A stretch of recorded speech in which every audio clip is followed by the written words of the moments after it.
香港國際創科展係亞洲頂尖嘅科技盛會，匯聚全球創新科技、人工智能、智慧城市及低空經濟等前沿領域，提供國際合作與商機對接嘅平台。展會吸引來自多國嘅企業、投資者及專家，促進跨行業交流，並展示香港作為國際創科樞紐嘅優勢。參展者可掌握最新嘅市場趨勢，發掘潛在合作夥伴，並接觸政府支持政策，係拓展業務與技術應用嘅絕佳機會。Hong Kong International Innovation and Technology Fair is Asia's top technology city, gathering global innovative technology, artificial intelligence smart city, low altitude economy, and other frontier areas, providing a platform for international cooperation and business opportunities. The exhibition attracts corporate investors and experts from many countries,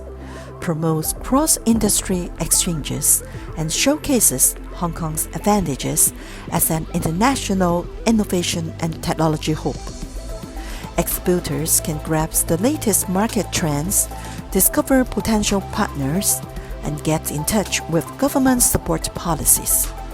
It's an excellent opportunity to expand business and technology applications.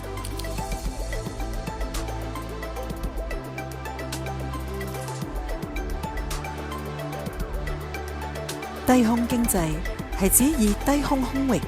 通常指距地面1000米以下，根據需要可上升至3000米為資源，以無人機、電動垂直起降飛行器、通用航空器等低空飛行器嘅研發、製造、運營及相關服務為核心，帶動基礎設施建設、技術創新、產業應用等綜合性經濟活動嘅新興經濟形態。暫時講到呢度，如果你對於低空經濟有乜嘢問題，又或者有關嘅投資項目想揾投資方，可以聯絡我。多謝你嘅 like、轉發同埋小紅心。下次我同大家分享另外一個特別嘅主題啦，拜拜。